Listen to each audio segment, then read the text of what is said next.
Hare Nama Hare Nama eva kevalam Kalo nasteva nasteva nasteva gatiranyata.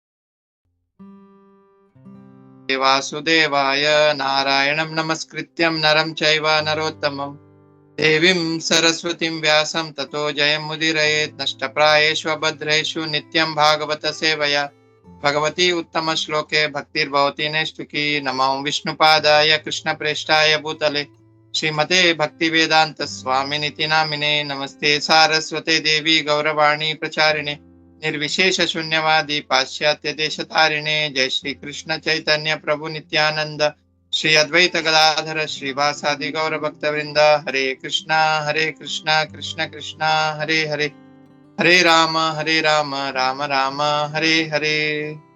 हरे कृष्ण महामंत्र की जय, शिल प्रभुपाद की जय। Hare Krishna. So Hare Krishna. First of all thank you so much. आज हम देख रहे तीसरे स्कंद का 7वां अध्याय श्लोक क्रमांक 36 और 37। हम लोग श्लोक पढ़ेंगे और अनुवाद भी पढ़ेंगे। हरे कृष्ण। तो श्लोक इस प्रकार है, 36 का श्लोक इस प्रकार है। अनुव्रतां शिष्याणां पुत्राणां च द्विजोत्तमा अनापृष्टम् अपि ब्रूयुर्गुरुवो दीनवत्सला। अनुवाद शिल प्रभुपाद द्वारा। शिल प्रभुपाद की जय। हे ब्राह्मण श्रेष्ठ, जो गुरुजन है वे दीनों पर अत्यंत कृपालु रहते हैं। वे अपने अनुयायियों, शिष्यों तथा पुत्रों के प्रति सदैव कृपालु होते हैं और उनके द्वारा बिना पूछे ही सारा ज्ञान प्रदान करते हैं। श्लोक क्रमांक 37। तत्त्वानां भगवान् तेष प्रतिधा प्रतिक्रमः तत्रे मां का उपासीरं भवस्विद् अनुस्यरते। अनुवाद श्रील प्रभुपाद द्वारा। श्रील प्रभुपाद की जय। कृपया इसका वर्णन करें कि भौतिक प्रकृति के तत्वों का कितनी बार प्रलय होता है और इन प्रलयों के बाद जब भगवान सोए रहते हैं तो उनकी सेवा करने के लिए कौन जीवित रहता है। हरे कृष्णा। सो हम लोग तीसरे स्कंद का 7वां अध्याय श्लोक क्रमांक 36 और 37 देख रहे हैं। तो मैं जो कुछ सुना है, मैं यही मैं जो कुछ अपने वरिष्ठ भक्तों से सुना है वही मैं यहाँ पे आज बोलने का प्रयास करूंगा। हरे कृष्णा। सो अगर हम 35वां जो कल जो हरिग्रह सूरत माधव प्रभु जी ने जो श्लोक लिया था, हम वहां से अगर स्टार्ट करते हैं तो इस अध्याय का जो शीर्षक है विदुर द्वारा अन्य प्रश्न, मतलब विदुर जी जो है वो प्रश्न पूछ रहे हैं। तो कल के श्लोक में जो 35वां जो श्लोक है उसमें हमने ये देखा था कि जो जीवों के नियंता भगवान है, समस्त धर्मों के, धार्मिक कर्मों के सबके पिता है। कृपया करके बताइए कैसे तुष्ट किया जा सकता है। मतलब यहाँ पे ये बता रहे थे कल के श्लोक में कि कैसे हम जो भगवान है उनको हम तुष्ट कर सकते हैं। तो उसके बारे में विदुर जी प्रश्न पूछ रहे मैत्री मुनि से। तो आज का जो श्लोक है 36 नंबर श्लोक, उसमें ये बता रहे कि अनुव्रत मतलब शिष्यों और पुत्राणाम मतलब पुत्र और द्विजोत्तम, द्विज मतलब यहाँ पे ब्राह्मण। तो यहाँ पे विदुर जी मैत्री मुनि को बोल रहे हैं कि हे ब्राह्मण श्रेष्ठ, मुझे पता है कि जो गुरुजन होते हैं, जो गुरु होता है, वो यहाँ पे क्या बोल रहे हैं कि अनुयायी, शिष्य और पुत्र वो कभी भी किसी के प्रति भेदभाव नहीं रखता है। मतलब सबको समान समान जैसे मानते हैं जो गुरु है।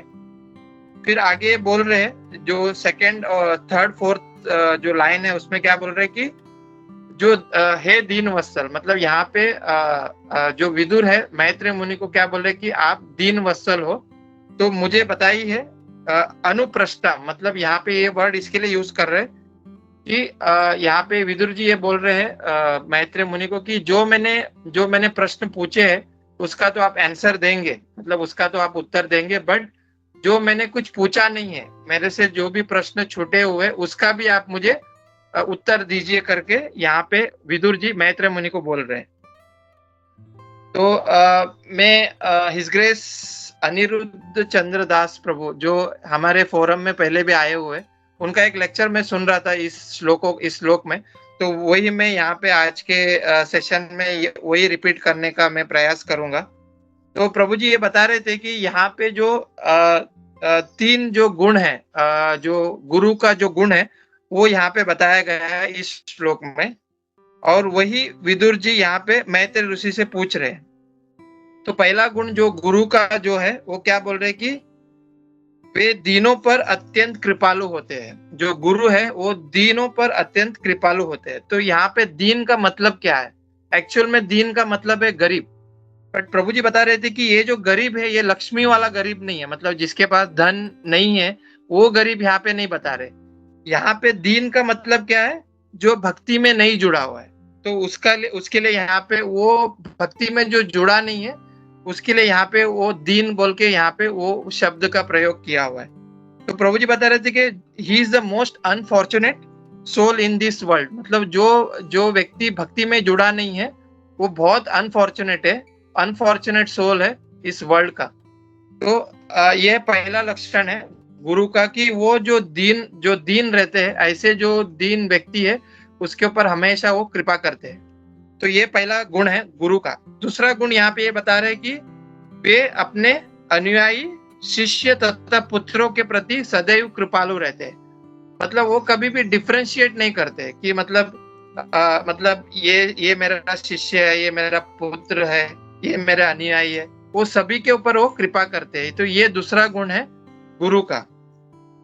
और तीसरा जो गुण है गुरु का यहाँ पे बता रहे कि उनके द्वारा बिना पूछे गए वो सारे ज्ञान प्रदान करते हैं, मतलब बिना पूछे भी वो सारा ज्ञान, सारा जो कृपा है वो गुरु शिष्यों को प्रदान करते हैं। तो ये जो तीन गुण है उसके ऊपर ये श्लोक में बता रहे हैं कि गुरु की क्या क्वालिटी है तीन।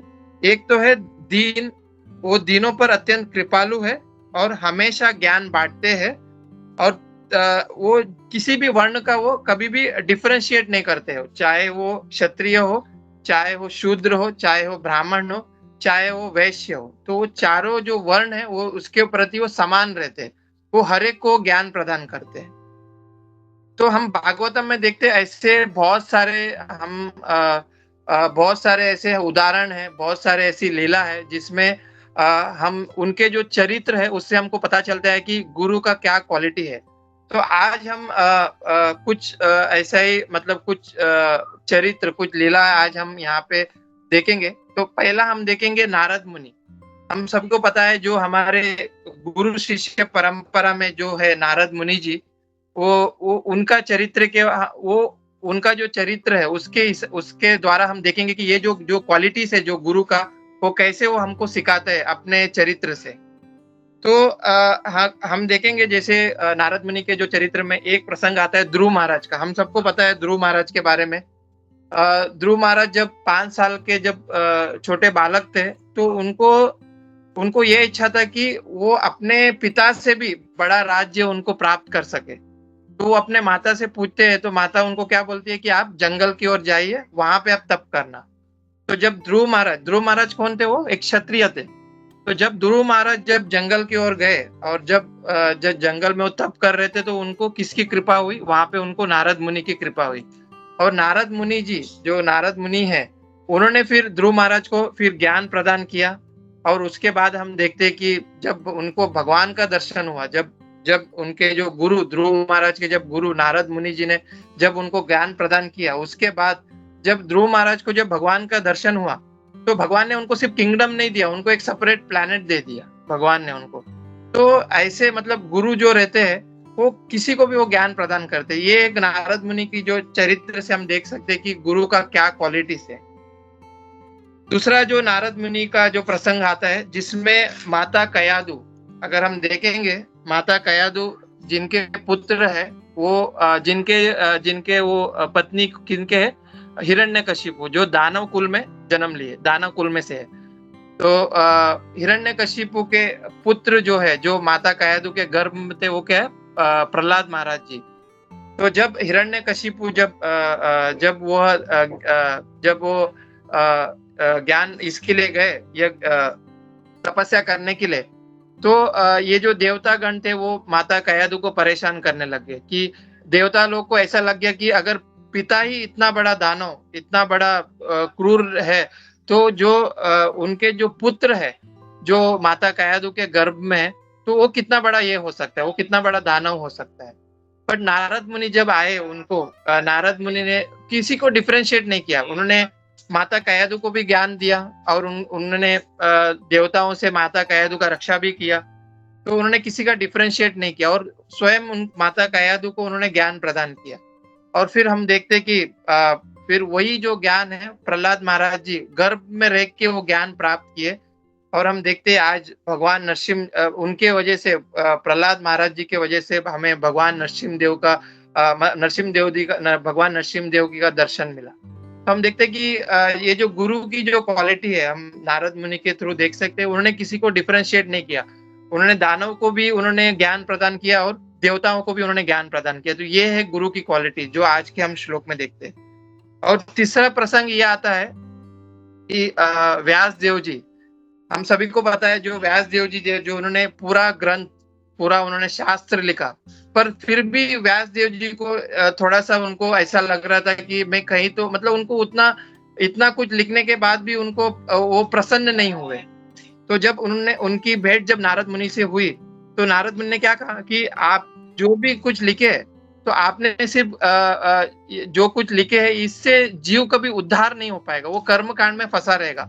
और व्यास देव जी ने ज्यादा करके ये धर्म अर्थ काम मोक्ष, ये जो इसके ऊपर ही ज्यादा उन्होंने फोकस किया। तो नारद मुनि की कृपा से उन्होंने जब नारद मुनि को बताया कि आप भगवान का गुण लीला इसके बारे में लिखी है, तो आज हम देखते हैं कि आज हम घर बैठ के आज हम भागवतम का आज हम ये अध्ययन कर पा रहे हैं। तो ये सब नारद मुनि की कृपा से हुआ।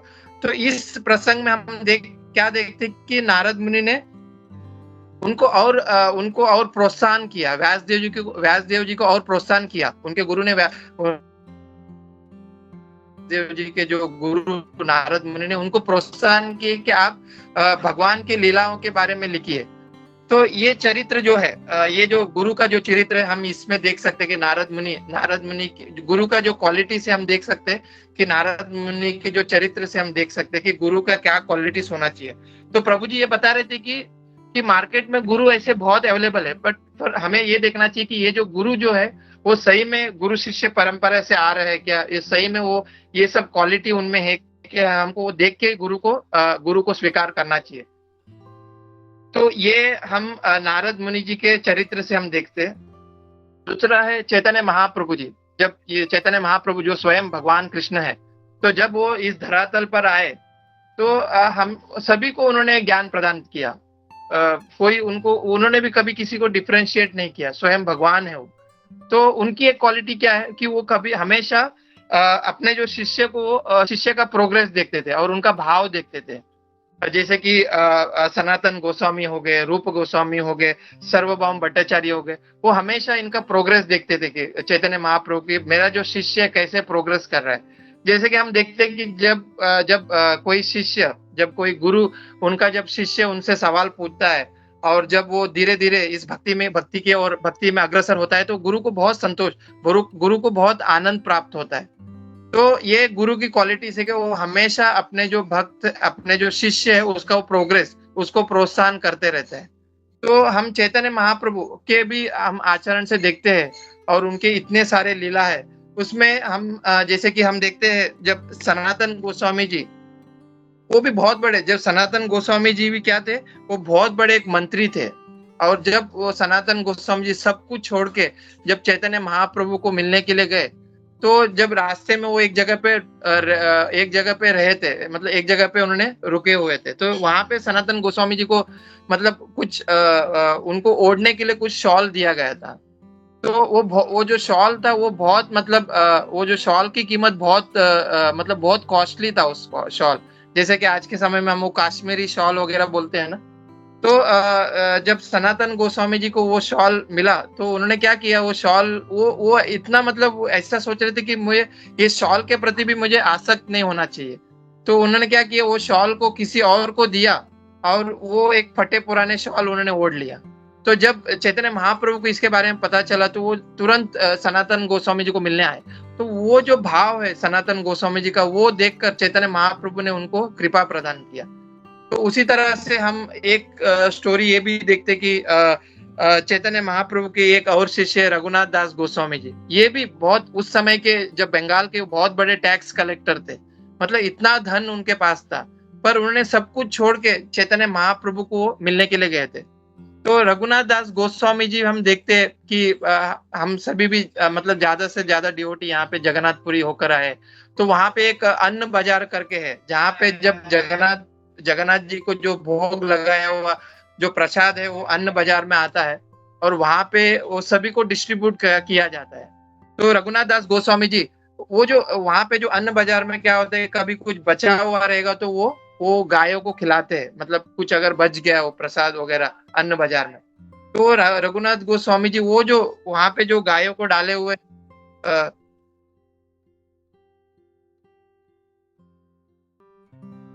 हरे कृष्णा, तो वो जो गायों को डाले हुए जो अन्न है उसको भी धोकर वो खाते थे। तो जब चैतन्य महाप्रभु जब उनको पता चला कि ये रघुनाथ दास गोस्वामी जी का ऐसा भाव देखकर उनके ऊपर भी वो कृपा प्रदान किया। मतलब रघुनाथ चैतन्य महाप्रभु का ये शिक्षा हमको प्रदान करते हैं कि वो हमेशा अपने शिष्यों का प्रोग्रेस देखते हैं कि वो कैसे आगे बढ़ रहा है और उनका भाव देखते हैं। तो ये हो गया चैतन्य महाप्रभु का जो चरित्र है, जो जिससे हमको गुरु का जो लक्षण है वो हम देख सकते हैं यहाँ पे। और तीसरा मोस्ट इम्पोर्टेंट जो है गुरु का लक्षण, हम गुरु की जो क्वालिटीज है हम स्वयं अपने जो श्रील प्रभुपाद जी उनके द्वारा भी हम देख सकते हैं कि श्रील प्रभुपाद जी मतलब इतना जैसे कि वो अमेरिका जैसे जगह पे जहाँ पे धन की कमी नहीं थी, पर वहां पे वो भी लोग क्या थे, दीन थे क्योंकि वहां पे वो भक्ति की कुछ सुविधा नहीं थी। तो प्रभुपाद जी इतना मतलब इतना स्ट्रगल करके अमेरिका गए और वहां पे जो वहां के जो लोग थे, वहां के जो नागरिक थे, उनको उन्होंने भक्त बना दिया। तो एक समय ऐसा था कि अपना प्रभुपाद जी जब बॉम्बे आए थे तो अपने वो बहुत सारे शिष्यों के साथ बॉम्बे में आए थे। तो यहाँ पे जो बॉम्बे में जो आजाद मैदान है वहां पे उनका एक प्रोग्राम था प्रभुपाद जी का। तो वहां पे कुछ लोगों ने प्रभुपाद जी को पूछा, प्रभुपाद जी आपने ये क्या कर दिया, पूरा मैजिक मतलब बहुत बड़ा मैजिक कर दिया। तो प्रभुपाद जी ने बोला कि मैंने कोई मैजिक नहीं किया, बट मैंने ऐसा किया कि ये जो भी बाहर के जो लोग थे, ये जो भी बाहर के जो मलेच्छ लोग थे, उनको मैंने भक्त बना दिया, उनको मैंने ब्राह्मण बना दिया। तो प्रभुपाद जी के जो आचरण से भी हम देख सकते हैं कि उन्होंने किसी को डिस्क्रिमिनेट मतलब किसी को उन्होंने भेदभाव नहीं देखा, उन्होंने भक्ति सबको प्रदान किया। तो आज का ये जो श्लोक है 36 श्लोक है, उसमें हम ये देख सकते हैं कि जो गुरु की क्वालिटी है, हम ऐसे जो बड़े बड़े महान जो हमारे जो ऋषि मुनि हो गए, चैतन्य महाप्रभु हो गए, स्वयं प्रभुपाद जी हो गए, इनके जो आचरण से हम देख सकते हैं कि गुरु की क्या क्वालिटी होनी चाहिए। वही प्रभुपाद जी यहाँ पे अपने तात्पर्य में बता रहे हैं और वही श्लोक में हमको ये हम ये देख रहे कि गुरु की क्या क्वालिटी होनी चाहिए। और जब हम ये जो 37 श्लोक में आते हैं तो 37 श्लोक में अभी जो विदुर जी है अभी फिर से मैत्रेय मुनि को पूछ रहे। तो एक प्रसंग प्रभु जी बता रहे थे, अनिरुद्ध प्रभु, हाँ, जब भी हम लोग जब क्लास में जब बैठते हैं और जब हम क्लास जब समाप्त होता है तो हम उसी के रिलेटेड क्वेश्चन पूछने के लिए हमको कितना मेहनत करना पड़ता है, भाई क्या क्वेश्चन पूछना चाहिए।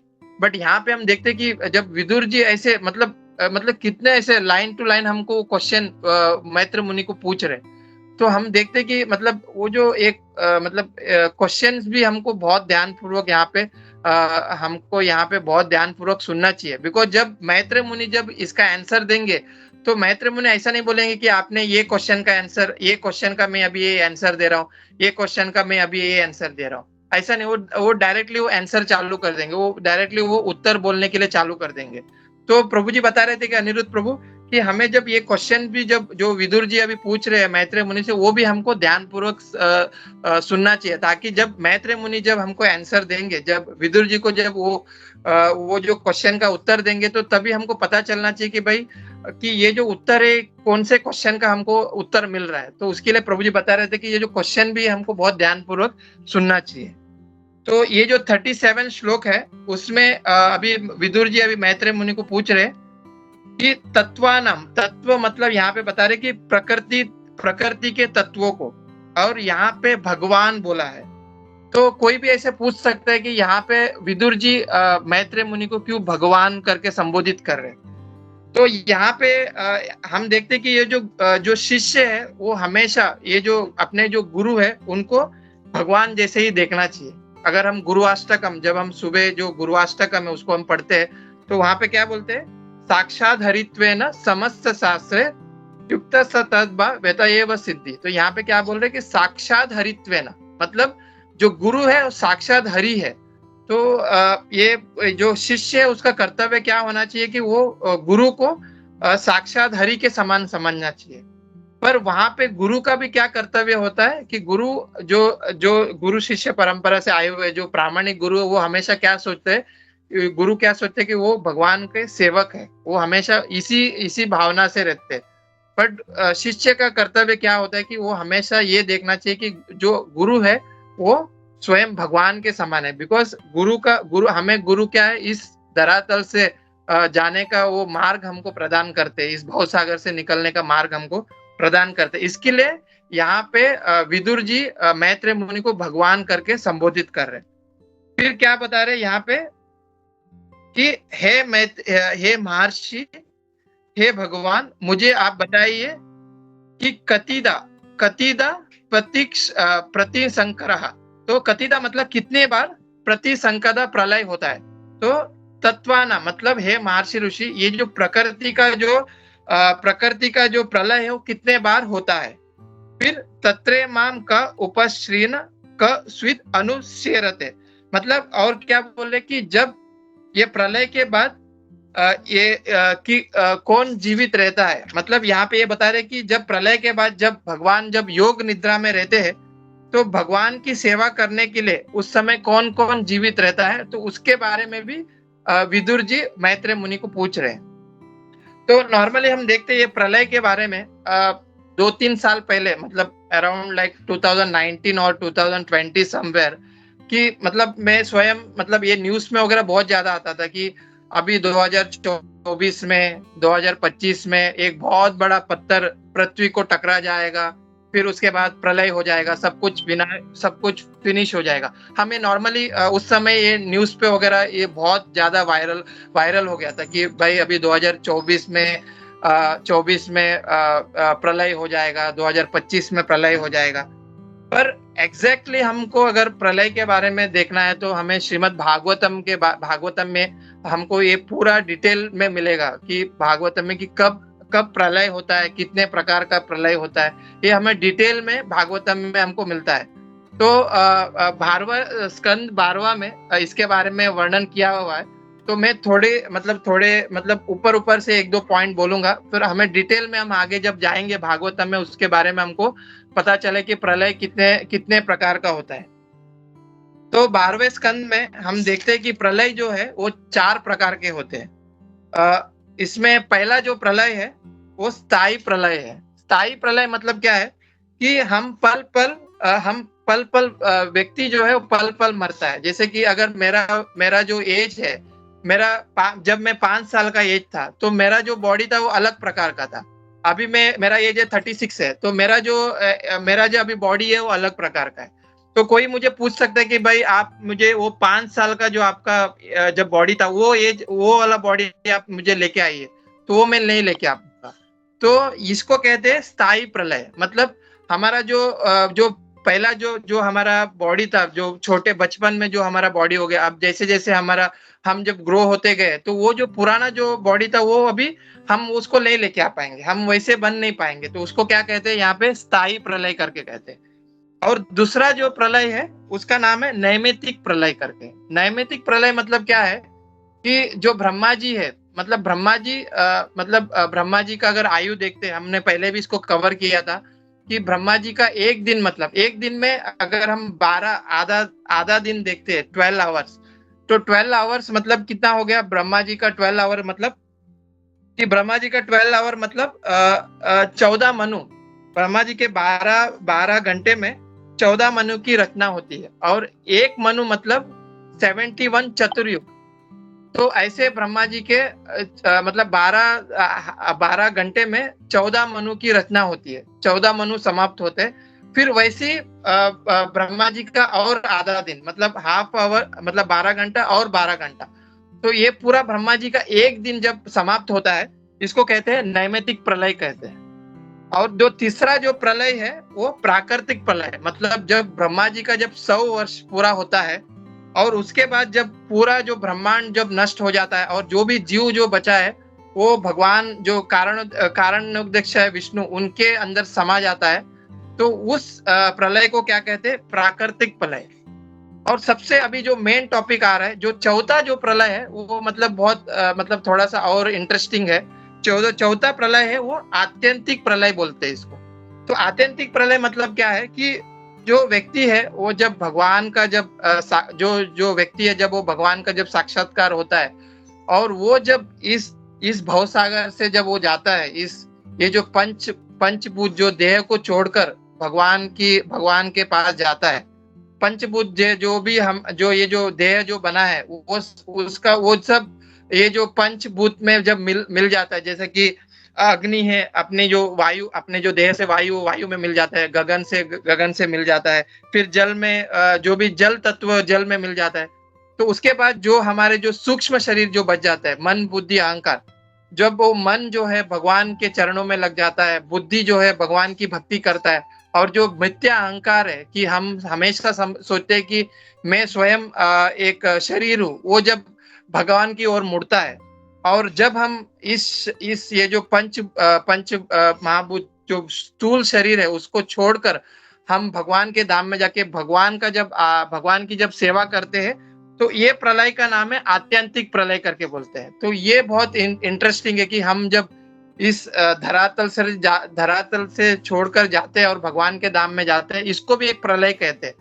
तो ये जब भी हम ऐसे सब न्यूज देखते हैं, ये जो भौतिक जब न्यूज देखते हैं कि भाई अभी प्रलय होने वाला है, अभी प्रलय होने वाला है, अभी तो बहुत टाइम बाकी है। प्रभु जी बता रहे थे कि अभी तो बहुत टाइम बाकी है। अभी तो हमने ब्रह्मा जी का आधा दिन भी, मतलब आधा दिन भी अभी तक समाप्त नहीं हुआ, और फिर ब्रह्मा जी का और आधा दिन बाकी है।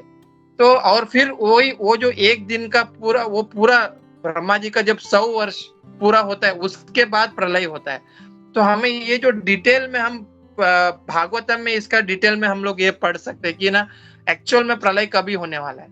तो एक्चुअली आज का जो श्लोक है, ये जो 37 जो श्लोक है, इसमें प्रलय के बारे में बताया गया था। उसके लिए मैंने सोचा कि ये प्रलय के बारे में थोड़ा सा मैं यहाँ पे बोलने का प्रयास करूं। फिर प्रभुपाद जी अपने तात्पर्य में बता रहे हैं कि प्रभुपाद जी फिर तात्पर्य में विस्तार से हमको ये बताते हैं कि ब्रह्म संहिता का वो श्लोक कोट करते कि देख कैसे, मतलब जब भगवान जो है जब योग निद्रा में सोए हुए रहते, तो हमारी जो निद्रा और भगवान के निद्रा में बहुत अंतर है। तो भगवान जब योग निद्रा में सोए हुए रहते हैं, तो ऐसे करोड़ों ब्रह्मांड उनके जो श्वास से जब एक बार वो श्वास ये करते हैं, तो करोड़ों ब्रह्मांड उत्पत्ति होते हैं। और वैसे जब वो श्वास अंदर लेते हैं, तो करोड़ों ब्रह्मांड जो है वो प्रलय वो अपने भगवान में समा जाता है। तो वो प्रभुपाद जी अपने तात्पर्य में समझाते हैं।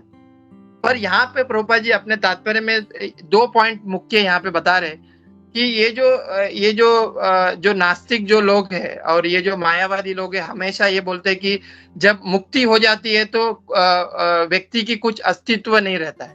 पर यहाँ पे हम देखते हैं कि जो विदुर जी है, उसी के बारे में पूछ रहे हैं। विदुर जी क्या बोल रहे हैं कि प्रलय के बाद भगवान की सेवा, भगवान का सेवा कौन कर रहा है?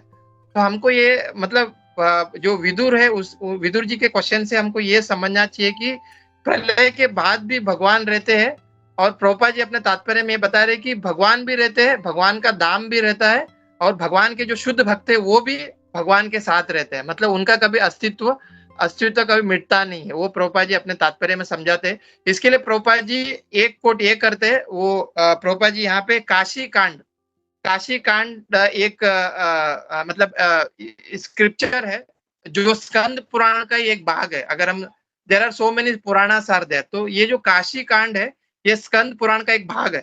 तो उसमें उसका प्रभुपाद जी यहाँ पे कोट करते हैं, जिसमें बोल रहे कि जो जीव गोस्वामी जो विश्वनाथ चक्रवर्ती ठाकुर जी है, वो क्या करते हैं, जो श्रीधर स्वामी जी है उनका जो पद चिन्हों का फॉलो करके यहाँ पे काशी कांड से प्रभुपाद जी अपने तात्पर्य में कोट करते हैं, उस श्लोक को कोट कर रहे हैं। उसमें ये बोल रहे हैं कि मैं सिर्फ वो एक लाइन पढ़ना चाहूंगा। बहुत अच्छे से प्रभुपाद जी ने इसको बताया अपने तात्पर्य में कि इस श्लोक का अर्थ यह है कि संपूर्ण विराट जगत प्रलय के बाद भी भगवत भक्त कभी भी अपना निजी अस्तित्व नहीं खोते हैं। भगवान तथा उनके साथ रहने वाले भक्त इस जगत में और आध्यात्मिक जगत में सदैव शाश्वत है।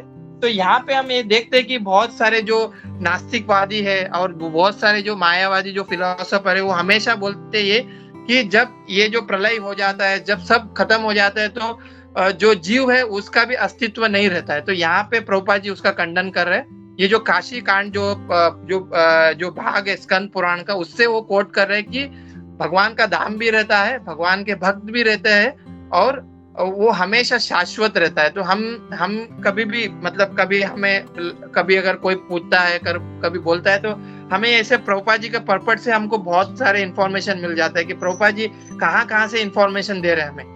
मैं तो पहली बार सुनना है काशी कांड के बारे में, बट मैंने थोड़ा सा इसका रिसर्च किया था कल, काशी कांड क्या है। तो ये स्कंद पुराण का ही एक भाग है, उसमें इसके अंदर ही एक काशी कांड है, उसका श्लोक यहाँ पे कोट कर रहे हैं। तो यही आज का जो तात्पर्य में जो विदुर जी है वो मैत्रेय मुनि से एक तो पूछ रहे हैं कि जो गुरु की क्वालिटीज है, कि जैसे कि भागवत गीता में भी जब अर्जुन ने जब भगवान कृष्ण से पूछा, जो कुछ मैंने पूछा वो तो आप बताइए, और जो कुछ मैंने नहीं पूछ पाया वो भी आप मुझे बताइए करके अर्जुन वहां पे भगवत गीता में भगवान को बोल रहे हैं। तो वही यहाँ पे विदुर जी मैत्रेय मुनि को बोल रहे श्लोक क्रमांक 36 में। और श्लोक क्रमांक 37 में ये बताया जा रहा है, विदुर जी पूछ रहे हैं मैत्रेय मुनि को कि जब प्रलय के बाद भगवान की जो सेवा करने के लिए कौन कौन बचता है, तो उसका भी उत्तर हमको आगे मिलेगा। जब मैत्रेय मुनि जब उत्तर देने के लिए जब प्रारंभ करेंगे, तो वो भी हमको पूरा डिटेल में हमको आगे मिलेगा। तो वी आर ऑलमोस्ट हम ये जो 7वां अध्याय है, हम लोग अभी 1-2 श्लोक है इसमें बाकी है, तो हम अभी 1-2 सेशन में हम समाप्त हो जाएगा। Then we will come to next chapter, 8 chapter हम फिर शुरुआत करेंगे।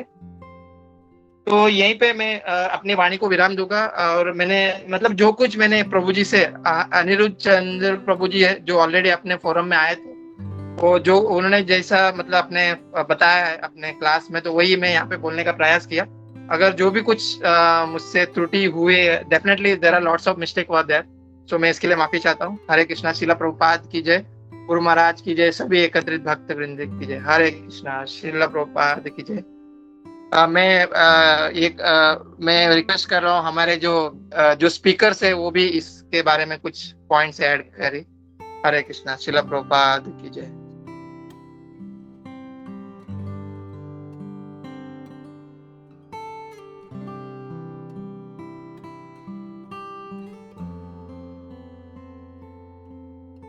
हरे कृष्ण प्रभु, धन्यवाद, प्रणाम।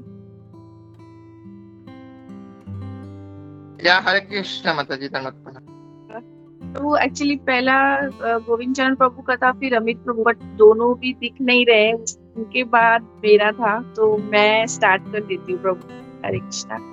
फिर कोई है नहीं। First of all thank you so much, आपका क्लास बहुत अच्छा था, आपने इतने शॉर्ट नोटिस में पूरा पर्पट कवर किया प्रभु, थैंक यू सो मच। और अपने अनिरुद्ध प्रभु का क्लास सुना, वो तो बहुत अच्छे से समझाते हैं। वो आए भी थे हमारे क्लास में और मैंने भी उनका क्लास सुना था, तो वंडरफुल क्लास गिवन। मैंने भी एक इस्कॉन ऋषिकेश का क्लास सुना था प्रभु, तो इसमें जो श्लोका नंबर 36 है, उसमें पूरा गुरु के बारे में ही बताया गया है। तो प्रभुपाद ने हमें गुरु के बारे में इस पूरा समझाया है। तो मैं उस थोड़ा सा बस शेयर करती हूँ प्रभु कि मैंने भी एक क्लास सुना था। तो बता रहे थे कि वो प्रभु जी कि कैसे गुरु कितना इम्पोर्टेंट है हमारे लिए, कि जो हमको भगवान के पास लेके जाते हैं, और भगवान ऐसे है जो हमें गुरु के पास लेके जाते हैं। तो कैसा है कि गुरु जो हमें गुरु के माध्यम से ही भगवान के पास जाने का वे मिल सकता है, बट बहुत रेयर केस है जो भगवान डायरेक्टली अपने डिवोटी को देते हैं। मतलब एक दो स्टोरी जो रहेगा वही हुआ है कि डायरेक्टली भगवान ने डायरेक्टली अपने बोलते ना भक्त को अपना प्रदान किया है, नहीं तो हमें गुरु ही लेके जाते हैं। तो एक प्रभु जी एक प्रभुपाद का ये बता रहे थे, स्टोरी बता रहे थे कि जब प्रभुपाद न्यूयॉर्क गए थे, तो वहाँ पे बहुत सारे जो रिपोर्टर है ना, वो वहाँ पे उनसे क्वेश्चन करने के लिए आए थे कि स्वामी जी यहाँ पे तो बहुत सारे बोगस गुरु है, और फिर आप में और उनमें डिफरेंस क्या है। तो प्रभुपाद ने आंसर दिया डायरेक्टली, बिना कुछ सोचे समझे, कि दे आर फुलिश। और तो फिर वो रिपोर्टर ऐसे शॉक्ड हो गए कि डायरेक्टली आप ऐसे कैसे मतलब बोल रहे हो, मुझे थोड़ा सा डिस्क्रिप्शन में बताएं, मतलब डिस्क्राइब कीजिए इसके बारे में। तो प्रभुपाद बोलते हैं कि वो लोग मतलब रास्कल है एक। तो वो रिपोर्टर बोलता है कि दूसरे जो गुरु है वो बोलते हैं कि आप कुछ मत कीजिए, मतलब कोई भी सेक्रीफाई मत कीजिए, मतलब अपने ड्यूटीज को कुछ भी चेंजेस मत कीजिए, अपने में कुछ सिर्फ मुझे $35 दीजिए और फिर आप डायरेक्टली बैक टू गॉडेड हो सकते हो। तो प्रभुपाद बोलते हैं कि दे आर नंबर 1 रास्कल। तो ऐसे प्रभुपाद ने उनको बताया, फिर मतलब आंसर किया कि गुरु ऐसे है। तो प्रभुपाद ने आंसर दिया कि गुरु ऐसा होना चाहिए जो सारे रूल्स एंड रेगुलेशन बताए, जो मतलब प्योर हो भगवान की भक्ति करने के लिए। यही नहीं कि हम इतने सारे पाप कर रहे हैं, सब कुछ कर रहे हैं और फिर हम बैक टू गॉड हो जाएंगे। तो गुरु इतने हमारे लिए इम्पोर्टेंट है। और फिर प्रभु जी क्लास में मतलब ये भी बता रहे थे कि कैसे जो मैत्रिमुनि विदुर जी मैत्रिमुनि से क्वेश्चन पूछ रहे हैं, मतलब वो हम एक दूसरे को कोई क्वेश्चन पूछते हैं तो कैसे बोलते हैं कि नहीं एक एक करके बताओ, मैं भूल जाऊंगा, पहले एक क्वेश्चन बताओ फिर मैं उसका आंसर दूंगा। मतलब इतना ज्यादा उनका ये है कि कंटिन्यूसली वो क्वेश्चन पूछ रहे हैं और अपना मन हल्का कर रहे हैं कि नहीं मैं पूरा क्वेश्चन एक साथ पढ़ूंगा, आप फिर मुझे आंसर सबका दीजिए। तो गुरु की कृपा इतनी ज्यादा होती है कि मतलब वो कैसे सब कुछ इतना बोलते ना कि शुद्ध होते कि पूरा सब कुछ समझ के और फिर अपने भक्तों को करते। ये आजकल के लोगों में तो कोई भी ऐसा कर नहीं पाएगा कि नहीं मैं भूल जाऊंगा। मैं खुद ऑलरेडी भूल जाती हूँ कि नहीं एक एक करके कुछ थोड़ा सा भी हमको ऑफिस में ही कुछ समझना रहता है तो नहीं थोड़ा थोड़ा बताइए, नहीं तो कुछ याद नहीं रहेगा। तो और फिर जो एक और स्टोरी था जो जहाँ पे भगवान का डायरेक्टली कृपा होता है अपने भक्त के ऊपर। तो प्रभु जी बता रहे थे कि वो एक स्टोरी था, वो मतलब मुझे इतना अभी भी याद नहीं आ रहा है, बट वो बता रहे थे कि एक काली खान करके थे, मतलब वो कुछ दलित लोगों में से दलित लोग थे। तो वहाँ पे मदन मोहन जी थे, तो वो वहाँ पे टेम्पल में, तो वहाँ के जो पुजारी लोग थे ना, वो मतलब पहले के जमाने में ऐसा होता था कि वो लोग दलित लोगों को मंदिर में एंट्री नहीं देते थे, मतलब। और फिर वो जो काली खान थे ना, वो सोचते थे कि मदन मोहन इतने सुंदर है, सबको उनके दर्शन हो रहे हैं, मुझे क्यों नहीं उनके दर्शन हो रहे, मुझे क्यों नहीं मंदिर में जाने के लिए लोग एंट्री दे रहे। तो वो क्या करते, रोते रोते जंगल में चले जाते और जंगल में जाके वो रोते रहते कि मदन मोहन अभी तक नहीं आए मेरे पास, कि मैं उनका दर्शन करना चाहता हूँ, बट वो अभी तक आए नहीं। तो ऐसे करते करते 3 दिन हो गया, वो कुछ खाए भी नहीं, कुछ पिए भी नहीं, और वो खाली रो रहे हैं वो जंगल में जाके बहुत दूर। तो फिर एक दिन क्या हुआ, जो मंदिर के पुजारी है वो मदन मोहन को ऐसे भोग ऑफर करते हैं, और फिर भोग ऑफर करके कैसे हम लोग डोर ये कर्टन लगा देते हैं कि भगवान उसको एक्सेप्ट करेंगे। तो मदन मोहन क्या करते हैं, वो जो भोग का थाली रहता है वो लेके वो जंगल में जाते हैं। तो फिर उनको बोलते हैं कि तुमने 3 दिनों से कुछ खाया नहीं है, और तुम रो रहे हो तो तुम पहले ये प्रसाद ग्रहण करो, उसके बाद हम लोग कुछ बात करेंगे। तो वो बोलते नहीं नहीं प्रभु, आप मुझे बताइए कि आप इतने सुंदर हो और आपने मुझे अभी तक मैं 3 दिन से यहाँ पे हूँ, अभी तक आपने मुझे दर्शन क्यों नहीं दिए, और मैं ऐसा, आप मुझे कुछ ऐसा मतलब ये कीजिए कि मैं आपके दर्शन हमेशा कर पाऊं। तो वो बोलते हैं कि अभी पहले आप क्या करो, ये प्रसाद ग्रहण करो, और फिर अभी आरती का टाइम हो रहा है, मैं जा रहा हूँ टेम्पल में, और फिर ये क्या करना, प्रसाद ग्रहण करने के बाद ये जो आरती का मतलब सॉरी प्रसाद का थाली है वो आप मंदिर में वापस दे देना। और फिर मंदिर में मदन मोहन वापस आ जाते हैं, और फिर वो सब देखते, पुजारी देखते हैं कि वो प्लेट्स कहाँ है जो भगवान को उन्होंने ऑफर किया था। तो वो प्लेट्स मिलता ही नहीं है, सब पूरे बोलते ना पूरे गांव में एकदम वो हो जाता है। तो सब लोग ढूंढते हैं कि किसने चोरी कर लिया। तो फिर उस जो वो काली खान था वो इतना खुश हो गया था कि भगवान खुद मेरे पास आए थे मुझे अपना ये दर्शन देने के लिए। तो बट वो इतना खुश हो जाते हैं कि वो भूल जाते हैं कि भगवान ने मुझे बोला था कि वो प्लेट्स देने के लिए वापस मंदिर में। तो एक दिन के बाद उनको याद आता है, तो बोलते अगर मैं अभी देने गया तो सब लोग मुझे पकड़ के मारने लगेंगे, बोलेंगे इसने चोरी किया है, क्योंकि उनको तो उसको तो एंट्री नहीं है और उनके बात पे कोई विश्वास नहीं करेगा। तो फिर वो दूसरे दिन क्या करते हैं, रात को अंधेरे में जाके चुपके से वो पुजारी को प्लेट्स देते हैं और बोलते हैं कि मुझे भगवान ने खुद आके दिया था।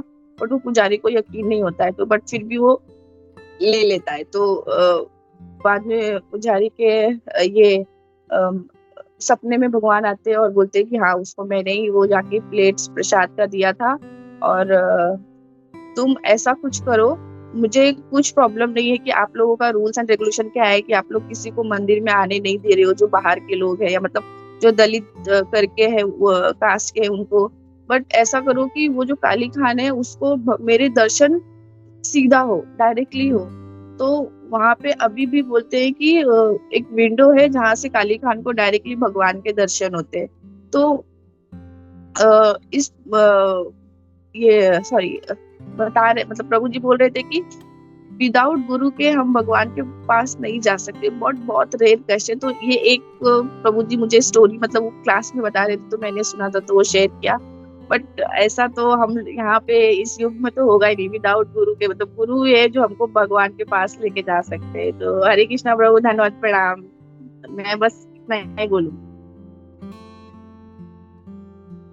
हरे Krishna, thank you so much Ragini माता जी। ये जब ऐसा ये जो स्टोरी बोला आपने तो हमें वो उडुपी यात्रा का याद आया कि उडुपी में हम लोग जब गए थे तो वहां पे भी वो हम लोग खिड़की से भगवान का दर्शन किया था। वहां पे जब सब लोग रुके हुए थे, हम लोग जब यात्रा में थे तो सब लोग वो स्टोरी बता रहे थे कि ना कैसे मतलब ये खिड़की से भगवान ने उस भक्त को दर्शन दिया। थैंक यू सो मच माता जी। हरे कृष्णा, श्रील प्रभुपाद। हरे हरे कृष्णा, सरस्वती गिरिधर प्रभु, दंडवत प्रणाम। यस, बहुत बहुत धन्यवाद। मैं थोड़ा लेट ज्वाइन किया लेकिन जो भी सुना बहुत अच्छा था प्रभु।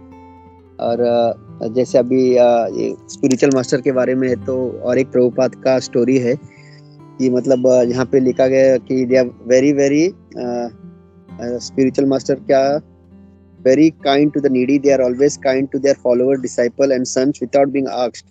तो एक बार एक प्रभुपाद के शिष्य थे, उन्होंने प्रभुपाद को चिट्ठी लिखी थी और वो बहुत डिप्रेशन में चले गए थे। और उन्होंने चिट्ठी में लिखा था कि जो मेरी पहली बीवी है, मतलब जिससे मैंने शादी की है, वो उससे मेरा सही बन नहीं रहा है, so I want to marry again. तो मुझे वापस मैं शादी करना चाहता हूँ।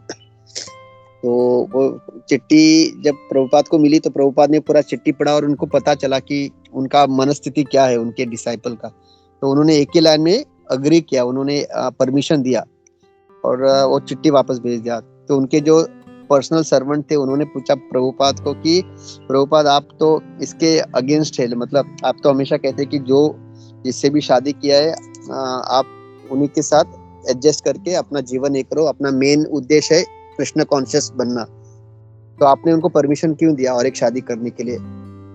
तब प्रभुपाद ने उस पर्सनल सर्वेंट को बोला कि जैसे मैंने लेटर पढ़ा है ना, अगर मैं उसको ना भी बोलूंगा तो वो शादी करेगा ही, ही विल मैरी अगेन। मतलब वो इतना एकदम टोटली bewildered है, उतना वो एकदम डिप्रेस्ड है। तो अगर मैं उसको ना भी बोलूंगा तो ही वोंट, मेरा आज्ञा नहीं मानेगा वो, ही विल अगेन मैरी। तो मैं उसको गुरु अवज्ञा से बचाना चाहता हूँ। तो even if I say no, he will still marry. That's the reason I give him permission. So at least वो अपराध से तो बचे हो कि मैंने ना बोलते हुए भी वापस शादी किया उसने, तो वो गुरु अवज्ञा हो जाएगा। तो I want to save him from that अपराध, इसलिए आई गिव हिम परमिशन। तो प्रभुपाद इतने कंपैशनेट थे, इतने मर्सीफुल थे, क्या इतना सोचते थे वो। तो उन्होंने उसको अपने डिसाइपल को गुरु अवज्ञा के अपराध से बचाने के लिए he gave him the permission। Srila Prabhupada की जय। या सुपर प्रभु, थैंक यू सो मच प्रभु। मतलब प्रभुपाद जी कितने मर्सीफुल थे।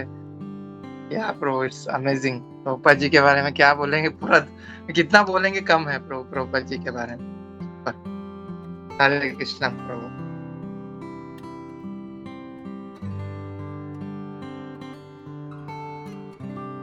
या हरे कृष्णा प्रभु जी। हरे कृष्णा माता जी। आई थिंक अगर कोई कमेंट नहीं तो then we will take Narasimha आरती माता जी। हरे कृष्ण।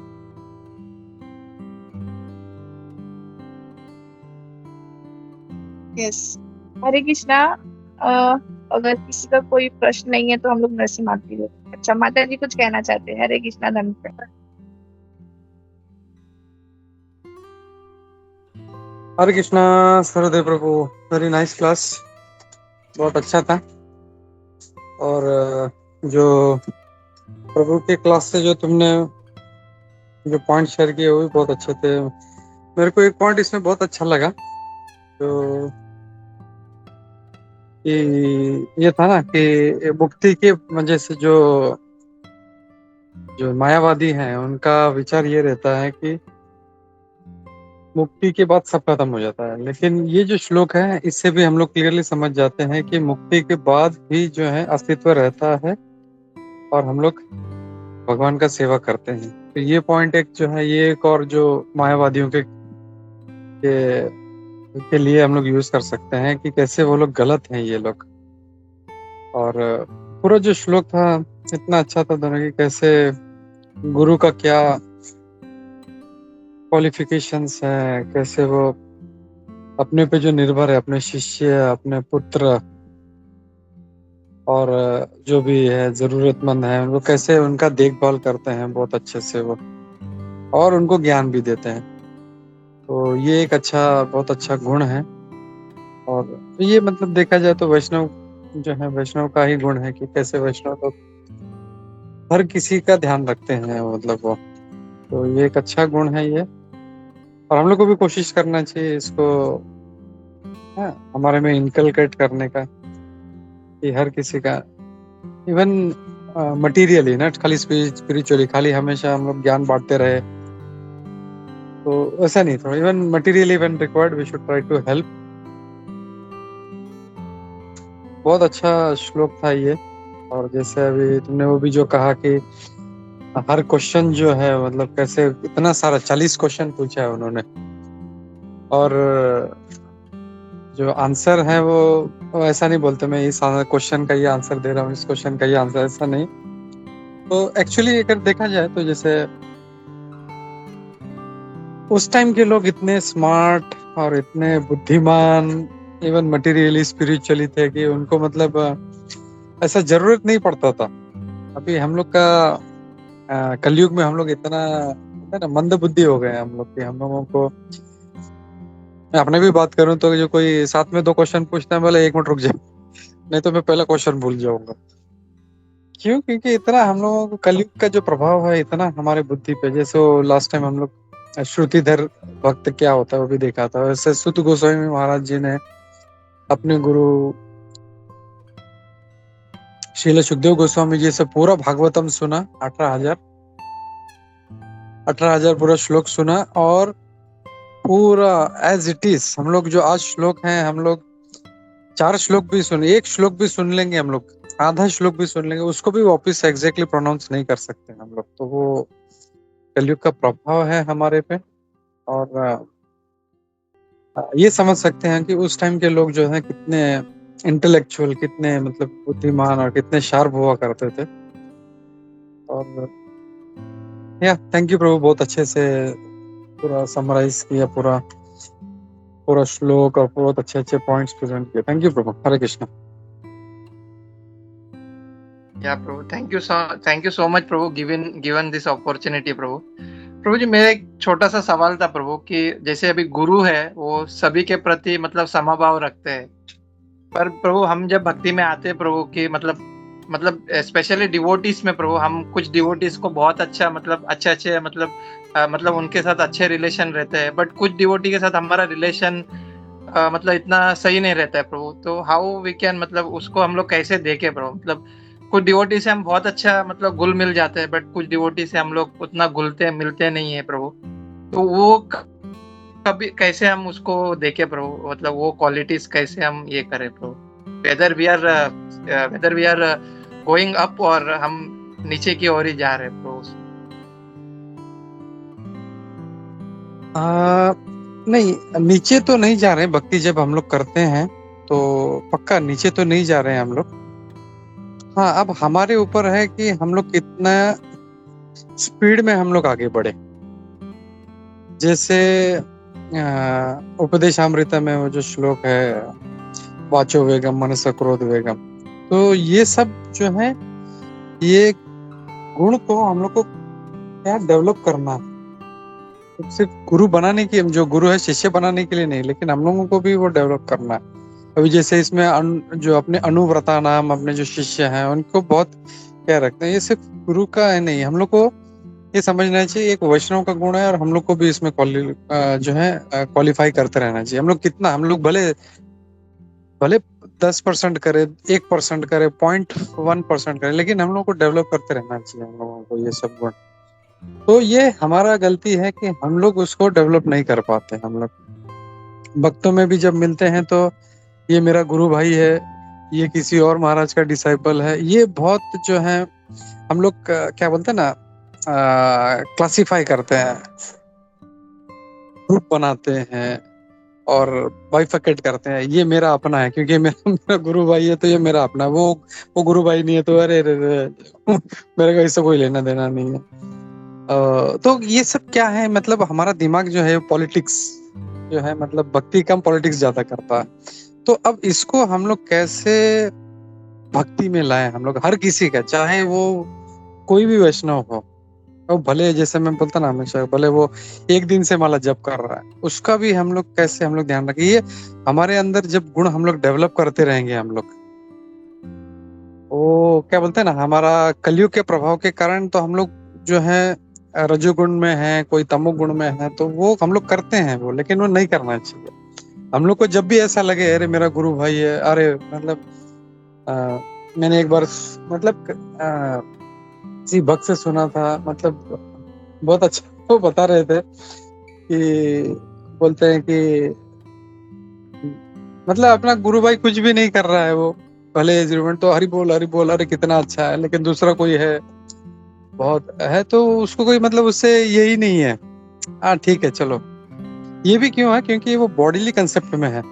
वो क्या सोचता है कि मेरे गुरु महाराज का मतलब अपने आप को मतलब शरीर के स्तर पे देख रहा है। वो जब आत्मा के स्तर पे देखेगा तो वो हर किसी को जैसे ना समदृष्टि देखना शुरू कर देगा। वो तो समदृष्टि वो तभी कर पाएगा जब अच्छे से भक्ति कर पाएगा। वो अच्छे से सारा जो है वो आइडेंटिफाई करना शुरू कर देगा कि ये तमोगुण के लक्षण है, ये रजोगुण के लक्षण है।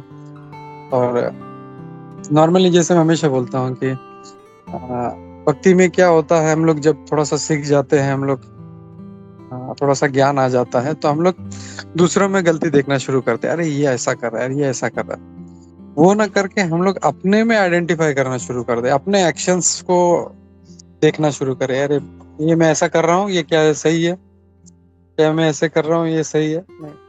तो और हमेशा एक बात याद रखना चाहिए कि जब भी हम लोग कुछ कार्य कर रहे हैं या इवन सोच भी रहे हैं, तो ये सोचना चाहिए मेरे गुरु महाराज मेरे बाजू में खड़े हैं, क्या उनको ये चीज अच्छा लगेगा, उनको मैं ऐसा बिहेव कर रहा हूँ, मैं अभी किसी भक्त को कुछ बोल रहा हूँ और मेरे गुरु महाराज बाजू में खड़े हैं, तो क्या हम लोग ऐसा करेंगे? हम लोग को कितना भी गुस्सा आएगा, अपने गुरु महाराज बाजू में खड़े हैं तो विल बी सो, अरे प्रभु प्लीज ऐसा मत। तो ये चीज हमेशा याद रखना चाहिए कि और परमात्मा भी जो है वो क्या बोलते हैं उनको, वो चैत्य गुरु है वो।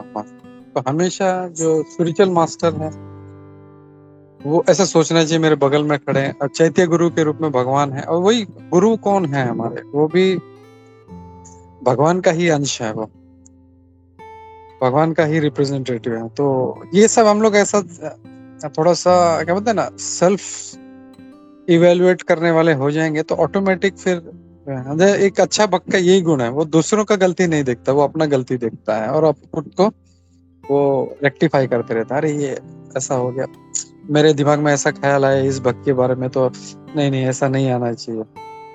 और जो भी है मतलब you have to be very very मतलब ना सेल्फ इवेल्युएट करने वाला होना चाहिए हम लोगों को। ये अगर हम लोग करेंगे तो फिर हम लोग खुद अपने में देखेंगे प्रगति हो रहा है, हम लोग का विचार जो है चेंज हो रहा है। इवन फिर भगवान के साथ जो रेसिप्रोकेशन है, हम लोग बहुत मतलब जब नाम जपते हैं तो आनंद आना शुरू हो जाएगा। लेकिन हम लोग पॉलिटिक्स करने वाले हैं तो कितना भी 60 माला भी जप कर ले तो भी आनंद नहीं आएगा। लेकिन वही भक्त जो अगर थोड़ा सा अच्छा प्रगति करेगा तो उसको थोड़ा सा भी जो है अच्छा कुछ कीर्तन सुन लेगा, कुछ नाम जप कर लेगा, कुछ प्रभुपाद जी का लेक्चर सुन लेगा, भागवतम सुन ले तो आनंद आता है। अरे वाह क्या पॉइंट बोला, अरे वाह क्या प्रभु कितना अच्छा बोल रहे हैं। वही अगर जो है मतलब उसका बुद्धि सही नहीं है तो वो कितना भी अच्छे बोलने वाला होगा तो भी कभी आकर्षित नहीं होगा। तो यह मेन रीजन मेरे को यही लगता है कि instead of seeing others mistake, हम लोग को अपना मिस्टेक देखना शुरू कर देना चाहिए। हम लोगों को दूसरों का देखते रहेंगे तो जिंदगी हमारा ऐसे निकल जाएगा, हम लोग वहीं के वहीं रह जाएंगे हम लोग। हरे कृष्ण प्रभु। Yeah, Prabhu. Thank you so much, Prabhu, for guiding such a nice point, Prabhu. Thank you so much, Prabhu. Amen. Really, thank you so much, Prabhu. Hare Krishna, Prabhu. नहीं थैंक यू प्रभु, तुमको बोलना चाहिए, तुम्हारा प्रश्न बहुत अच्छे रहते हैं। एंड वेरी मतलब ना ऐसा होना चाहिए हम लोगों में कि डीप क्वेश्चंस हो, खाली डीप नहीं है इसने ये लीला में ये कपड़ा क्यों पहना था या ये मतलब क्वेश्चंस भी जो है, क्वेश्चन से भी जो है हम लोगों का ये होता है कि क्वेश्चंस कितने अच्छे हैं और कितने स्पिरिचुअली जो है बेनिफिट करने वाले हैं। तो थैंक यू फॉर दैट। हरे कृष्णा, सभी को दंडवत प्रणाम।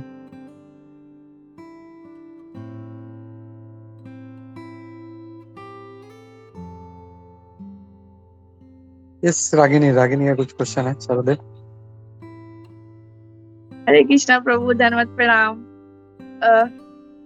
प्रभु मतलब मेरा कोई क्वेश्चन नहीं है, बट मुझे बस एक चीज पूछना है कि जैसे अभी सरदे प्रभु ने क्वेश्चन किया ना प्रभु कि लाइक जो दूसरे डिवोटी हम उनके साथ अच्छा ट्रीट करते या फिर किसी दूसरे लोग के साथ ऐसा क्यों नहीं करते, मतलब हम बिलो भक्ति जा रहे हैं यहाँ पर।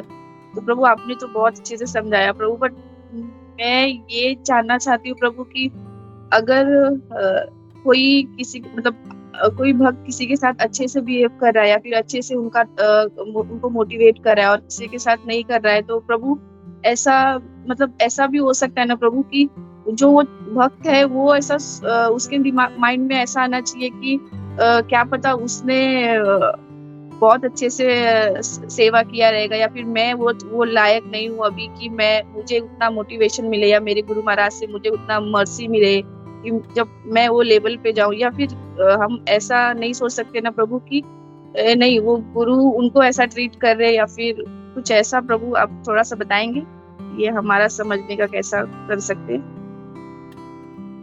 कि हमारे में कमी है। मतलब जो वैष्णव है वो सबको इक्वल ट्रीट कर रहे हैं, बट आपकी कैपेबिलिटी कैसा है कि आपको कैसे उनके सामने आपको प्रेजेंट करना है, आपका भक्ति दिखाना है। यस ये भी बहुत अच्छा कोई एक्सटेंशन है इसी का। भाई मैं जैसे कुछ भक्त होते हैं, कुछ भक्त जैसे सरोदेव ने पूछा, कुछ भक्त के प्रति बहुत प्रेम रखते हैं और कुछ भक्तों के प्रति प्रेम नहीं रखते। तो ये मेरा पर्सनल एक्सपीरियंस से बता रहा हूँ। इतना हम लोग भक्ति रिक्शा इतने साल से, लगभग मोर देन 20-25 ईयर्स से हम लोग कर रहे हैं। तो जनरली बोलना नहीं चाहिए, लेकिन ऐसे भक्तों को मतलब इसके लिए मतलब कुछ मोटिवेशन होता है उसके पीछे, और जैसे लगता है कि हमारा मोटिवेशन पूरा नहीं होगा तो फिर वो छोड़ देते हैं फिर वो। तो वो हेतु जो है वो हेतु नहीं होना चाहिए किसी भी चीज में। जैसे बोलते हैं ना, भक्ति भी जो है हमारा अहेतु। तो जब हेतु नहीं होगा तो ऑटोमेटिकली जो है हमारा क्या बोलते हैं ना, उसमें एफर्ट्स अच्छा रहेगा, और एफर्ट्स अच्छा है तो फिर मतलब हम हर किसी को कल्टीवेट करेंगे, ऐसा नहीं स्पेसिफिक नहीं रहेंगे। अच्छा ये जो है ये भक्त इसको मैं अच्छा ट्रेनिंग दूंगा, और ये भक्त है इसको मैं ट्रेनिंग नहीं दूंगा, बिल्कुल कुछ नहीं सिखाऊंगा, ऐसा नहीं। कुछ हेतु नहीं होना चाहिए उसमें, मोटिवेशन नहीं होना चाहिए। तो वो अगर रहेगा अपना मतलब, बस हर कोई जो है प्रभुपाद के जो है मतलब शिष्य हैं, प्रभुपाद जी के पास मैं कैसे लेके जाऊं इसको, ये अपना अगर मोटिवेशन रहेगा फिर तो फिर अच्छे से हम लोग जो है मतलब कोई मतलब फिर हमारे ही मन में ये नहीं रहेगा कि ये भक्त को मुझे अच्छा से मुझे कल्टीवेट करना है, दूसरा भक्त आया तो भी नहीं जाने दो, मुझे इससे कोई लेना देना नहीं है, ऐसा नहीं। तो हेतु नहीं होना चाहिए भक्ति में, वो भी सेल्फिश मोटिव होता है हमारा इसमें, वो नहीं होना चाहिए। Hare Krishna. Thank you so much प्रभु, thank you so much once again प्रभु। हरे कृष्णा। एक मिनट।